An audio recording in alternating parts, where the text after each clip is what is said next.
आपका आभार प्रकट करूंगा कि 2025-26 के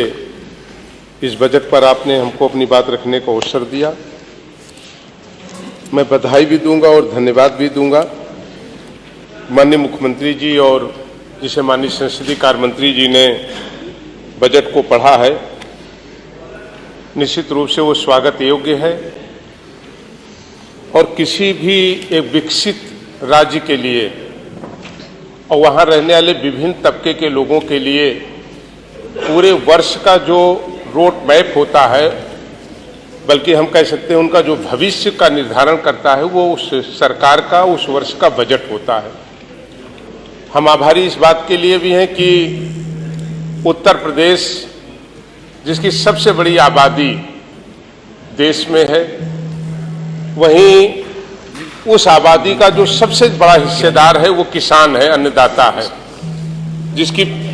हम लगभग 62% आबादी को मानते हैं। मैंने बजट को पढ़ा भी और सुना भी। जिस प्रकार से सरकार ने इस बजट में अन्नदाताओं के बारे में चिंता किया, उत्तर प्रदेश के 3 करोड़ कृषकों को लगभग 79,500 करोड़ रुपए की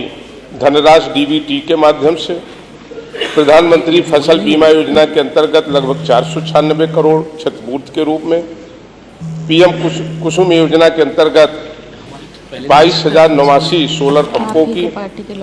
कृषकों के दुर्घटना और दिव्यांगता की स्थिति में मुख्यमंत्री कृषक दुर्घटना कल्याण योजना, और सबसे महत्वपूर्ण जो एक दाग और धब्बा सदैव गन्ना किसानों की समस्याओं पर लगा रहता था और लंबे समय तक इस सदन में आने का और लगातार रहने का मौका मिला, तो हम लोग पक्ष विपक्ष दोनों के रूप में देखा करते थे और इस चीज का चिंतन भी करते थे। गन्ना किसानों के प्रकरण में जिस तरीके से 273 करोड़ रुपए रिकॉर्ड गन्ना मूल्य का भुगतान सरकार ने किया है, मैं उसके लिए बधाई देने का काम करूंगा। और केवल किसानों पर ही नहीं, समाज के विभिन्न तबकों के लिए, चाहे वो नौजवानों का सवाल हो, बेरोजगार नौजवानों का सवाल हो, माताओं बहनों का सवाल हो, उन तमाम गरीब महिलाओं के कल्याण की योजनाएं हों, उन पर जिस तरीके से बजट दिया गया है और बजट के साथ ये कल्पना की गई है कि एक उत्तर प्रदेश ही नहीं, उत्तम प्रदेश की परिकल्पना ही नहीं, उसे हम साकार करने का काम करेंगे, निश्चित रूप से बधाई के योग्य है। और मैंने कई अवसरों पर यह कहा कि किसी राज्य में जब तक उसके सारे तबकों के कल्याण की बात नहीं होगी, सारे वर्ग के लोगों के उत्थान की बात नहीं होगी, केवल नारों में दे दिया जाए कि महिलाओं का सम्मान हो, केवल नारों में दे दिया जाए महिलाओं का उत्थान हो और महिलाओं के लिए बजट ना हो, बजट में कटौती की जाए, तो ये निश्चित रूप से नारे मिथ्या होंगे, झूठे होंगे। इस बजट में महिलाओं के कल्याण के लिए जो विभिन्न योजनाएं हैं, उनमें लगभग जो 900 करोड़ रुपए विभिन्न योजनाओं में दिए गए, निश्चित रूप से एक आधी आबादी जो उत्तर प्रदेश की और देश की है, उसका सम्मान करने का काम किया गया। मैं इस पर भी बहुत बहुत बधाई देने का काम करूंगा। अगर हम सड़कों पर देखें, हेल्थ सिस्टम पर देखें, यही एक चुने हुए जनप्रतिनिधि और उत्तर प्रदेश में रहने वाले एक जागरूक व्यक्ति की जिम्मेदारी होती है कि लोगों को मकान मिले, 2 जून की रोटी मिले, और इसी पे लंबे समय तक राजनीति चलती आई और अच्छी स्वास्थ्य व्यवस्था रहे और इन सब का उपयोग करने के लिए एक अच्छी कानून व्यवस्था रहे।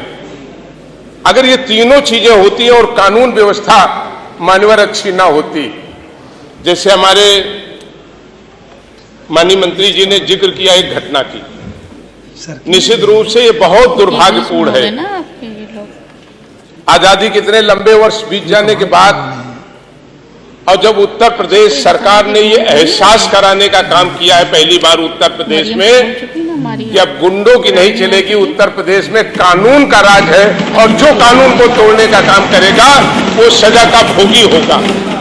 उसके बाद भी कुछ लोग आज भी इस तरीके की घटनाओं को करने से चूक नहीं रहे हैं। इसलिए हम कहना चाहते हैं, जहां एक मजबूत कानून व्यवस्था उत्तर प्रदेश के माननीय मुख्यमंत्री जी ने देने का काम किया, और पहली बार उत्तर प्रदेश में उन लोगों को ये डर और भय एहसास कराने का काम किया कि अगर कोई अबला को छेड़ेगा, बहनों को छेड़ेगा, माताओं बहनों से अपमानित या अपमानजनक बात करेगा, तो निश्चित रूप से उत्तर प्रदेश सरकार और उत्तर प्रदेश की पुलिस ऐसे लोगों के विरुद्ध कार्रवाई करने का काम करेगी। और जब कानून व्यवस्था सुदृढ़ हुई तो इसका परिणाम ये रहा कि आज पहली बार अगर हम देखें, हमारे पास कुछ आंकड़े हैं, उतना समय आप हमें नहीं देंगी, लगभग 27 साल में जितना निवेश उत्तर प्रदेश में पिछले 2 सालों में आया, अगर हम 27 सालों को जोड़ लें तो उससे भी वो 3 टाइम ज्यादा आया। जिस राज्य में निवेश नहीं आएगा, उद्योगपति नहीं आएंगे, नए उद्योग लगेंगे नहीं और अच्छी तरीके से संचालित नहीं हो पाएंगे, तो ये झूठी बात है कि हम रोजगार नहीं दे पा रहे। जो लोग रोजगार की बात करते हैं उनको सबसे पहले अंतरात्मा में ये झांकना चाहिए कि क्या रोजगार पाने के लिए जो जरूरत होती है उस व्यवस्था को हमने करने का काम किया। इसलिए हम जहां एक अच्छे बजट के लिए माननीय मुख्यमंत्री जी और संसदीय कार्य मंत्री जी को धन्यवाद देना चाहेंगे, वही हमारे क्षेत्र की कुछ समस्याएं हैं जो अपने इस बजट में जुड़वाना भी चाहेंगे। मानवर हमारे यहाँ ऊंचाहार CSC है, वहाँ NTPC भी लगी है और कई बार वहाँ बड़ी दुर्घटनाएं भी हुई, हम चाहेंगे उसे अपग्रेड किया जाए। हमारे यहाँ गंगा पर ऊंचाहार में पुल बना है जो तीर के पूर्वा से फतेहपुर को जोड़ने का काम करता है। मेरी मांग है उसको चौड़ीकरण उसका स्वीकृत किया जाए। ऊंचाहार में एक पॉलिटेक्निक की स्वीकृति के लिए पत्रावली लंबित है, इसे शीघ्र ही स्वीकृति प्रदान की जाए, इसकी वित्तीय स्वीकृति। इसी तरीके से गंगा के किनारे का, मां गंगा के किनारे के हमारी विधानसभा है, उसकी ग्राम सभा रसूलपुर, कल्याणपुर, बेती, हमीरमऊ, कल्याणी, जवारीपुर, गोकना और खरौली, इनमें राजकीय नलकूप की व्यवस्था कराई जाए। आपका बहुत बहुत धन्यवाद। धन्यवाद।